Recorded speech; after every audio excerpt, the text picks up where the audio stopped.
Jungkook POV. I don't even remember how I got home. My mind was blank, my chest heavy. That night, I fell sick. The fever hit hard, and my family rushed me to the hospital when it wouldn't subside.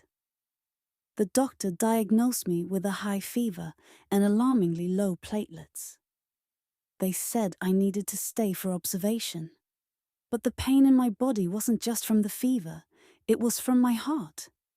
Every time I remembered that moment outside the café, I couldn't stop crying. My chest would ache, as if someone was stabbing it over and over again.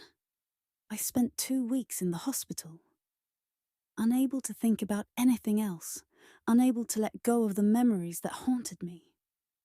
The sterile, white walls, the constant beeping of the monitor, the distant murmurs of nurses outside my room. None of it mattered. My mind was trapped in that moment. When I was finally discharged, my family took me straight home. The familiar warmth of my house greeted me, but even that couldn't comfort me. One of the maids approached me with a smile, her eyes filled with concern. "Jungkook, how are you feeling?" she asked kindly. "The doctor said I'll be fine. I just need rest, and I'll fully recover soon." "That's good to hear. Oh, by the way, someone came to visit you while you were in the hospital." I looked at her confused. "Visit? Who was it?"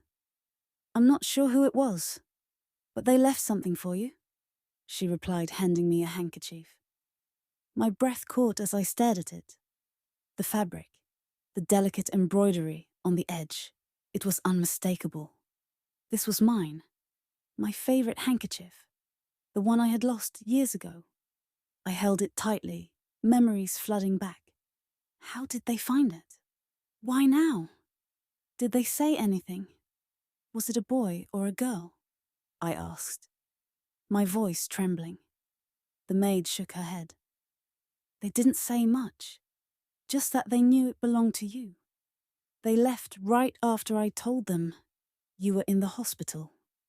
The mystery of the handkerchief consumed me. Whoever returned it had gone through the trouble of finding me. But why now, after so many years? And how did they know it was mine?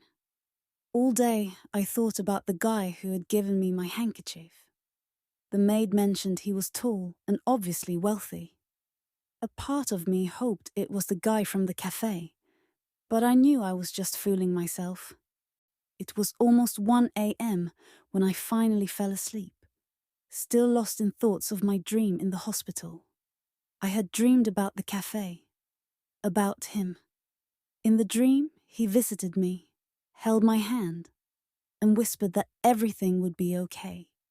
It felt so real. How I wished it was. After my discharge, my parents became even more protective. My father insisted on having our driver take me everywhere, afraid I might catch another illness. I wasn't allowed to leave the house unless it was for school or projects, which meant I could no longer visit the cafe. But one day, my classmates decided to do our project there. I was hesitant at first, but in the end I agreed. A mix of emotions flooded me. Delight, sadness, excitement. I didn't know why, but the excitement dominated. As we arrived, I chose my usual table, the place where I always sat. I ordered my favorite drink and looked around, hoping, just hoping to catch a glimpse of him. But as an hour passed with no sign of him, disappointment settled in my chest. Maybe it was time to move on. But just this once, for the last time, I wanted to know his name. Gathering all the courage I had, I walked over to the counter. The woman assigned there looked up and smiled. Miss? I hesitated. Yes. How can I help you? I mean, the waiter? The guy who sometimes works as a janitor and sometimes makes coffee? I struggled to find the right words. She chuckled. "Oh, you mean 5? He moves around here a lot." "V?" I repeated, the name unfamiliar, yet strangely fitting. Do you know where he is? I mean, I just used to see him here often, but now. She smiled knowingly. By the way, where have you been these past few days? We always see you here, but lately, not so much. You notice? Haha. I was admitted to the hospital, diagnosed with a high fever, I admitted. Ah, that explains it. Well, V won't be coming here for 2 weeks. And no, I don't know his full name. Disappointment hit me again. He was gone. Again. Thank you, I mumbled, before heading back to my seat. That night I cried again. Days passed, and even though we had no classes for 2 weeks, I didn't take a vacation. My parents were surprised but chose not to question it. One Saturday night, we were having dinner when my father broke the silence. Kook, baby, tomorrow we'll have a family dinner with the Kims. Wear something nice, okay? I set my fork and knife down on the marble table smoothly. Is this just a dinner, Dad? Or matchmaking?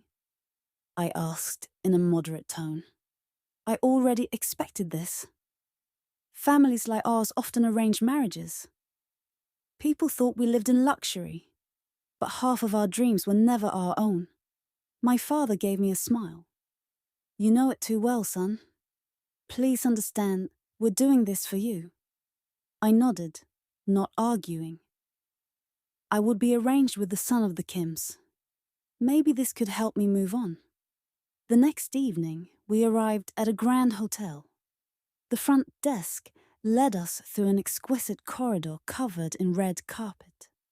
A well-dressed hostess greeted us before opening the door to a private dining room with a long table draped in white silk. 2 faces greeted us, a man and a woman, probably in their 40s. The man looked strangely familiar. We exchanged greetings and took our seats. Soon Mr. Kim spoke up. Excuse my son Taehyung for a moment. He's downstairs picking up his order. We don't mind, my father replied. Minutes later, the door opened and someone stepped inside. Oh, son, you're here. Jungkook, meet my son, Taehyung. I turned my head and my breath hitched. My heart pounded in my chest. He was holding a flower in his right hand.